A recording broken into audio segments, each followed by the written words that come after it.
C'est le making-of de L'Art de Vivre. Et je suis Antoine de Barry. J'ai réalisé le film. Et je suis là pour vous en parler.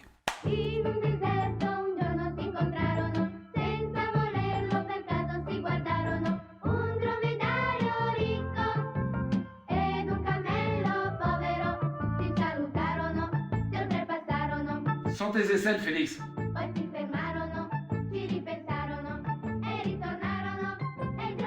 On s'est retrouvé dans une maison qui est celle du film, qui est une espèce d'endroit assez surréaliste en vallée de Chevreuse. Et on s'est retrouvé dans un espèce de petit cocon, hors de Paris, hors du début du deuxième confinement. Et c'est vrai que c'était formidable de se retrouver en vase clos, dans cet endroit, avec la verdure, le début de l'automne. Non, c'était un bonheur. Et puis le seul problème qu'on a eu pendant le tournage, c'est qu'on s'est retrouvé au milieu d'un couloir aérien, ce qui est quand même ballot. Mais ça ne nous a pas empêché de bien travailler, de beaucoup nous amuser et d'avoir de l'espace pour le faire. C'était vraiment une grande joie et un grand plaisir.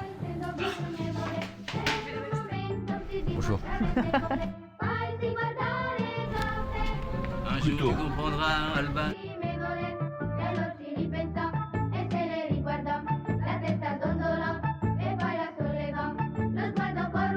C'est parti d'une famille de bourgeois qui avait du mal à vivre le confinement parce que tout d'un coup, ils se retrouvaient bloqués, qu'il n'y avait plus aucun service, qu'il n'y avait plus aucun restaurant, qu'il n'y avait plus rien, qu'ils étaient obligés de se débrouiller par eux-mêmes et que tout d'un coup, des gens qui n'arrivaient pas à vivre eux-mêmes seuls se retrouvaient en plus à devoir accueillir quelqu'un. Que d'un coup, tous les rôles s'inversaient, tout le tissu social et tous les masques sociaux dans lesquels ils peuvent être au jour le jour, au quotidien, se retrouvaient un petit peu à tomber, à chuter avec le confinement. Moi, c'est la sensation que j'avais eue pendant le confinement. Tout d'un coup, il y a une dégradation de tout. Et du coup, le scénario, il est parti de ça.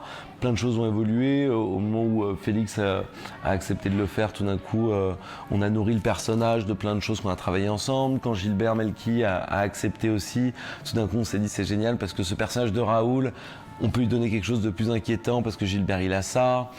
Quand Marie qui joue la mère est arrivée, tout d'un coup ce côté un petit peu brin de zingue, à la fois égoïste, méchante et en même temps avec une folie douce, avec une espèce de singularité comme ça nous a amusé, on l'a travaillé dans ce sens. Margot qui apporte quelque chose aussi d'une espèce de petit animal craintif où tu sais jamais très bien si elle va pleurer ou si elle va être méga méchante. Tout s'est réécrit avec les comédiens et c'est vrai que j'ai eu de la chance par rapport à ça d'avoir des comédiens qui ont chacun donné quelque chose d'eux et qui ont trouvé quelque chose là-dedans à interpréter.